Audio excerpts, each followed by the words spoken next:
यार ये जो क्रेडिट कार्ड आप ऊपर देख रहे हो मेरे, एक सिंपल सी मुझे बात बताओ। आपने भी सुना होगा ना, कोई बोलता है कि बॉस हम आपको साल के 12 बार लाउंज का एक्सेस फ्री में देंगे, कोई बोलता है लाइफ टाइम फ्री एक्सेस है। इन कार्ड्स को आप 3-4 साल से प्राउडली यूज करते आ रहे हो, फिर अचानक से अभी इस साल के स्टार्टिंग में हर बैंक ने क्या किया, उन्होंने इन क्रेडिट कार्ड्स को डीवैल्यू करना शुरू कर दिया। एचडीएफसी का जो ये रिगालिया गोल्ड वाला क्रेडिट कार्ड है, उसके ऊपर 60,000 का क्वार्टरली स्पेंड मैंडेटरी कर दिया गया है। वहीं पे एक्सिस कार्ड का जो मैग्नस आता है, उसके पॉइंट ट्रांसफर्स का रेशियो 5:4 था, उसे 5:2 कर दिया गया है। मतलब आपके सारे हार्ड एंड पॉइंट्स ओवरनाइट आधे हो गए प्रैक्टिकली।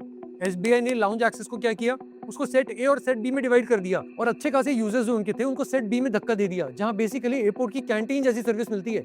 और सबसे इंटरेस्टिंग बात यह है, ये सब कुछ सिंक्रोनाइज वेव में हुआ है, सिर्फ 10 हफ्तों के अंदर अंदर। तो दोस्तों यहीं पे आता है असली सवाल, अगर ये क्रेडिट कार्ड बिजनेस इतना ही प्रॉफिटेबल है तो सारी बैंक्स एक साथ पैनिक मोड में क्यों चल रही हैं? जवाब वो है जो कि कोई भी नहीं बताएगा आपको, क्योंकि कहानी एक्चुअल में आपके बारे में है ही नहीं। आपने बैंक के साथ एक बाजी काफी सालों से जीती हुई थी, लेकिन अब बैंक्स वो जो हारी हुई कीमत थी वो आपसे वसूल रहे हैं। मुझे भी ये समझते हुए थोड़ा सा टाइम लगा था, क्योंकि मेन स्ट्रीम फाइनेंशियल मीडिया अक्सर इस बात को कवर नहीं करती है। एक नंबर सुनिए आप, 113 मिलियन, मतलब 11.3 करोड़ इतने एक्टिव क्रेडिट कार्ड्स 2025 के एंड में इंडिया में सर्कुलेट हो रहे थे। और इन सारे के सारे कार्ड्स के पीछे पिछले 4 साल से हर बैंक ने एक ही स्ट्रैटेजी फॉलो करी, लाइफ टाइम फ्री कार्ड्स दो, लाउंज एक्सेस दो, माइलस्टोन बेनिफिट्स दो, जितने कस्टमर लेके आ सको ले आओ।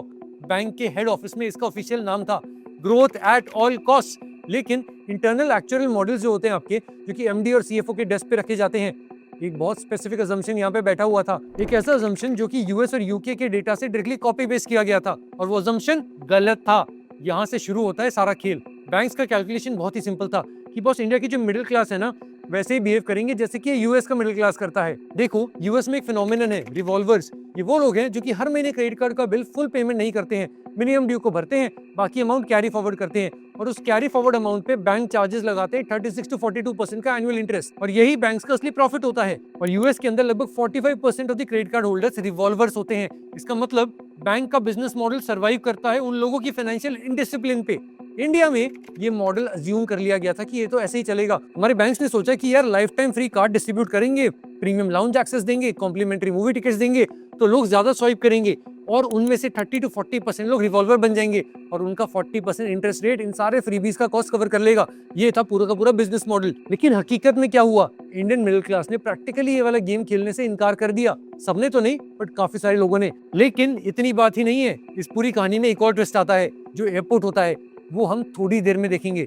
देखो पहले एक बात को जरा ध्यान से समझते हैं, क्रेडिट कार्ड इंडस्ट्री में बैंक एक्चुअल पैसे कैसे कमाता है। जब आप कहीं पे भी जाकर के 10,000 रुपए का खर्चा करते हो, तो मर्चेंट क्या पे करता है, एमडीआर यानी मर्चेंट डिस्काउंट रेट, और ये रेट लगभग 1.5 से 2.5% के आसपास होता है। अगर आप एमेक्स का कार्ड यूज कर रहे हैं तो मर्चेंट को हो सकता है लगभग 3% के आसपास भी देना पड़े। और इससे जो 200-250 रुपए कमाए जाते हैं, उसमें से लगभग 150 रुपए बैंक के पास जाता है एज एन इंटरचेंज फी। बाकी वीजा, मास्टर कार्ड, एमेक्स ये लोग अपना ले जाते हैं, पेमेंट गेटवे को चले जाता है।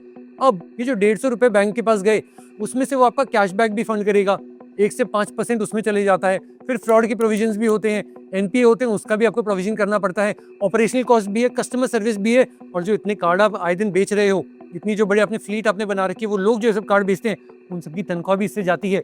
ये पूरा बिजनेस ऐसे चलता है। मतलब आपकी हर 10,000 की शॉपिंग पे बैंक हार्डली 25 रुपए भी कमा ले, तो बस वो अच्छा बिजनेस शायद बन जाएगा। ये सुन के कुछ लोगों को थोड़ा शॉकिंग लगेगा, क्योंकि बैंक्स ऐसे दिखाते हैं कि बस उनका बिजनेस तो सोने का अंडा है, लेकिन रियलिटी में मार्जिन जो है वो चिट फंड जैसा होता है, बहुत ही छोटा सा। और अब यहीं पे आता है असली मॉड, यानी कि एयरपोर्ट का लाउंज। देखो एक नंबर है जो कि बैंक्स कभी भी एडवर्टाइज नहीं करते हैं, और आज भी 95% कार होल्डर्स को पता नहीं होता, वो है 990 रुपए। 990 रुपए पर लाउंज की विजिट का चार्ज होता है। ये वो फीस है जो कि बैंक्स पे करते हैं ड्रीम फोक्स जैसे एग्रीगेटर्स को, या फिर अडानी जी का भी जो ऐसा प्लेटफॉर्म है उसको। जब भी आप अपने कार्ड को स्वाइप करते हो ना किसी भी लाउंज के काउंटर पे, डोमेस्टिक लाउंज के लिए 600 से 1200 रुपए के बीच में ट्रांजैक्शन होता है। इंटरनेशनल लाउंजेस पे अगर आप जाओगे तो यही कॉस्ट बढ़ करके एवरेज 2500 रुपए का हो जाता है पर विजिट पर पर्सन।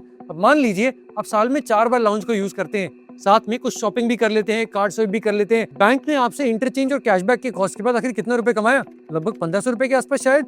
लेकिन आपका लाउंज एक्सेस का खर्चा कितना हो गया, लगभग 4,000 रुपए, जो कि इनको देना है लाउंज वाले को। नेट रिजल्ट क्या हुआ, बैंक ने आप पे 2500 रुपए का लॉस उठाया है, सिर्फ और सिर्फ आपके कार्ड पे 1 साल के अंदर। और यही आना चाहिए आपको आहा वाला मोमेंट। बैंक ने ये लॉस इसलिए टॉलरेट किया क्योंकि उनका अजम्पशन है कि किसी पॉइंट पे आप रिवॉल्वर बन जाओगे और कभी ना कभी मिनिमम ड्यू भर करके 40% का इंटरेस्ट रेट भरने के लिए रेडी हो जाओगे, और तब वो 2500 रुपए जो है ना वो आपसे रिकवर भी कर लेंगे, उससे ज्यादा मुनाफा भी करेंगे, मलाई भी कमाएंगे। ये था बैंक्स का असली बेट। बैंक्स ने लाउंज एक्सेस आपको गिफ्ट नहीं किया है कोई, वो आपको गैम्बलिंग के टेबल पर बैठा रहे हैं और उनका अजम्पशन ये है कि एक दिन आप गैम्बलर बन भी जाओगे। लेकिन पिछले 3-4 साल का जो गेम था उसमें हकीकत में क्या हुआ, इंडियन मिडिल क्लास ने कुछ बहुत ही अलग किया। Internet forums, financial influencers, Telegram groups, YouTube channels, भैया पूरी पूरी ट्रांजैक्टर आर्मी बन गई है। ये लोग कार्ड यूज करते हैं मिनिमम पर्क्स के लिए, लेकिन हर महीने अपना पूरा का पूरा बिल ये लोग पे कर देते हैं, एक भी रुपए इंटरेस्ट नहीं चढ़ने देते हैं। और हालांकि आरबीआई ने अभी चीज बंद कर दी है, बट अच्छे खासे समय तक लोग क्रेडिट कार्ड का यूज करके अपना रेंट भरते थे, और भी वॉलेट्स के थ्रू माइलस्टोन्स को अनलॉक करने के लिए। यूटिलिटी बिल्स भी वो लोग कार्ड पे करने लग गए। टैक्स के जो पेमेंट्स होते हैं जैसे जीएसटी भरना, वो सब भी लोग क्रेडिट कार्ड से करने लग गए। क्यों? माइलस्टोन अगर हिट हो गया ओवरऑल तो बॉस बेनिफिट्स ही बेनिफिट्स हैं। बैंक्स ने सोच रखा था कि ये लोग उनके कस्टमर बनेंगे, ये लोग उन्हीं के क्रेडिटर बन गए। अब जरा सिस्टम का डेटा देखिए, 2019 में total outstanding credit card balance 87,686 crore rupees का था। 2025 में ये पीक लेवल पे जाकर के 2.82 लाख करोड़ का हो गया था। साथ ही में एक और चीज हुई, रिवॉल्वर्स का परसेंटेज वो गिरने लग गया, और प्रीमियम कार्ड होल्डर्स का जो नंबर है वो भी तेजी से गिरने लग गया। मतलब कार्ड ज्यादा यूज हो रहे हैं लेकिन इंटरेस्ट उतना ही कम आ रहा है। अब आप जरा सोच रहे होंगे कि यार बैंक्स को ये सब समझ में 4 साल लग गए, उन्होंने पहले नहीं पकड़ा। एक मिनट रुको, यहाँ से कहानी थोड़ी सीरियस होने जा रही है। बैंक्स ये सब देख रहे थे, लेकिन 2 रीजंस थे जिसके कारण वो एक्शन लेने में थोड़ा सा स्लो थे। पहला, मार्केट शेयर का वॉर। एचडीएफसी बैंक अगर खुद रुक जाएगा तो आईसीआईसीआई बैंक ग्रो करने लग जाएगा, आईसीआईसीआई बैंक रुका तो एक्सिस बैंक आगे निकल जाएगा। तो सब बैंक्स ने प्रिजनर्स डिलेमा के अंडर फंस करके खुद ही आपस में कंपटीशन लगाए रखा। कोई भी पहला कदम उठाने से टकरा रहा था कि बॉस मैं अपने कार्ड को डिवैल्यू करूंगा तो बाकी कस्टमर दूसरे के पास चले जाएंगे। और यहीं पे आता है दूसरा वाला पॉइंट कि बॉस आरबीआई ने उनको फोर्स किया। आरबीआई ने अनाउंस किया कि सब बैंक्स को ईसीएल फ्रेमवर्क को अडॉप्ट करना पड़ेगा, एक्सपेक्टेड क्रेडिट लॉस का मॉडल। इसका मतलब बहुत ही सिंपल है। पहले का मॉडल बहुत ही सिंपल था, अगर किसी ने डिफॉल्ट किया तो उसका प्रोविजन कर दो। नया रूल कहता है कार्ड जारी करते ही आपको प्रोविजन करना पड़ेगा। ये एक अकाउंटिंग का चेंज है, लेकिन इसका इम्पैक्ट सिस्टेमिक है। बैंक अब जब भी कोई क्रेडिट कार्ड इशू करते हैं वो अपफ्रंट उसकी प्रोबेबिलिटी निकालते हैं कि बॉस ये डिफॉल्ट कर सकता है क्या, और जब उन्हें कैलकुलेट करने पे पता चलता है कि बॉस ये आदमी डिफॉल्ट कर सकता है तो उसके हर स्पेंड के हिसाब से आप पहले ही अपना मीटर चलाना शुरू कर देते हो। और जब ये सिस्टम आया ना उसके बाद शुरू हो गया मैसेकर। अब देखो जरा आप कि इस सिस्टम के आने के बाद एचडीएफसी ने क्या किया। ये पर्टिकुलर मूव थोड़ा सा जीनियस है और थोड़ा सा दुखद भी है। एचडीएफसी ने एक नया प्रोग्राम लॉन्च किया, बोर्डिंग एज। आइडिया बहुत ही सिंपल है, पहले आप कार्ड को स्वाइप करते थे लाउंज के काउंटर पे, डायरेक्ट एंट्री, बैंक को 990 रुपए का बिल आता था। नया सिस्टम है कि आपको बोर्डिंग पास स्कैन करके एचडीएफसी के पोर्टल पे अपलोड करना पड़ता है।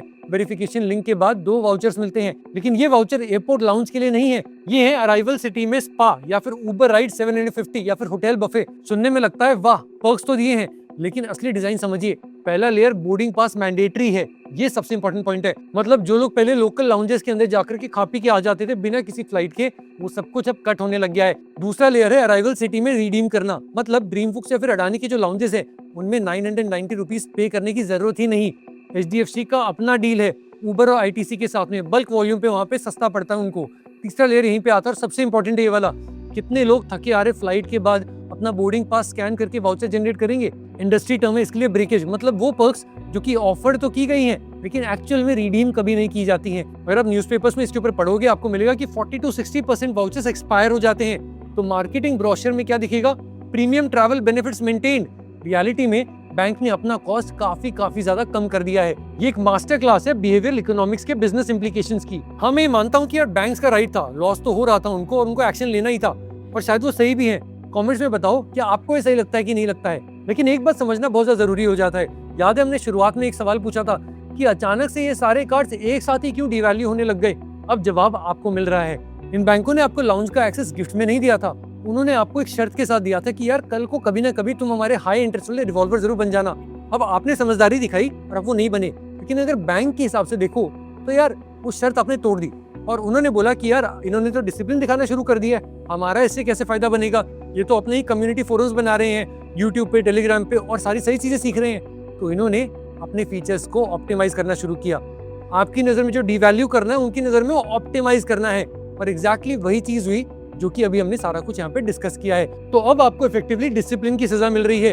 ऊपर के 5% के लिए HDFC Infinia, SBI Aurum, axis का बरगंडी प्राइवेट जिसमें 18 लाख का एनुअल स्पेंड चाहिए या फिर 30 लाख का टोटल रिलेशनशिप वैल्यू चाहिए, वहाँ अनलिमिटेड लाउंजेस, अनलिमिटेड रिवॉर्ड्स अभी भी मिल रहे हैं, क्योंकि वो कस्टमर बैंकिंग के लिए जेन्युइनली प्रॉफिटेबल होता है, और बाकी सब जो मास मार्केट कार्ड्स होते हैं उनको स्ट्रिप किया जा रहा है। सिर्फ 1-2% फ्लैट कैशबैक, या फिर no lounges, no travel benefits, no aspirations.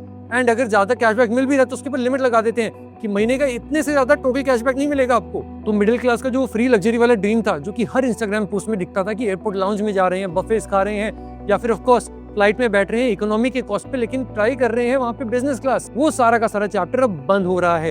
ये बबल नहीं था, ये एक मिसमैच की बिट थी, जो कि अब कहीं ना कहीं सैनिटी की तरफ आ रही है। हमारे बैंक्स ने अज्यूम किया था कि इंडियंस वैसे ही स्पेंड करेंगे जैसे कि अमेरिकन करते हैं, फिर ब्रिटिशर्स करते हैं, यूरोपियंस करते हैं इंडिया में, लेकिन ऐसा इतना देखा नहीं गया पिछले 4 सालों में। और अब मार्केट करेक्शन की तरफ जा रहा है। बैंक्स ने देख लिया कि आप थोड़े डिसिप्लिन इंडियंस हैं, तो इसलिए आपसे ज्यादा वसूली करनी पड़ेगी। तो घुमा फिरा के बात सिर्फ इतनी सी है कि हमारे बैंक्स ने अज्यूम किया था कि इंडियंस वैसे ही स्पेंड करेंगे जैसे कि अमेरिकन करते हैं, यूरोपियंस करते हैं, सब लोग करते हैं, राइट। लेकिन हमारे इंडियंस ने थोड़ी सी फ्रुगैलिटी दिखाई, थोड़ा सा स्मार्टनेस दिखाया, आपस में काफी ग्रुप्स बनाए, क्रेडिट कार्ड्स के ऊपर भैया नॉलेज बैंक बनाना शुरू कर दिया, एंड डिसिप्लिन दिखानी शुरू कर दी।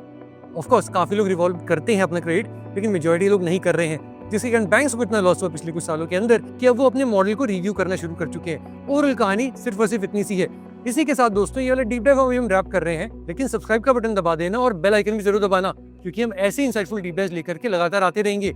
आप देख रहे हैं ग्रोएज और मैं हूं आपका अपना जयंत मुंद्रा।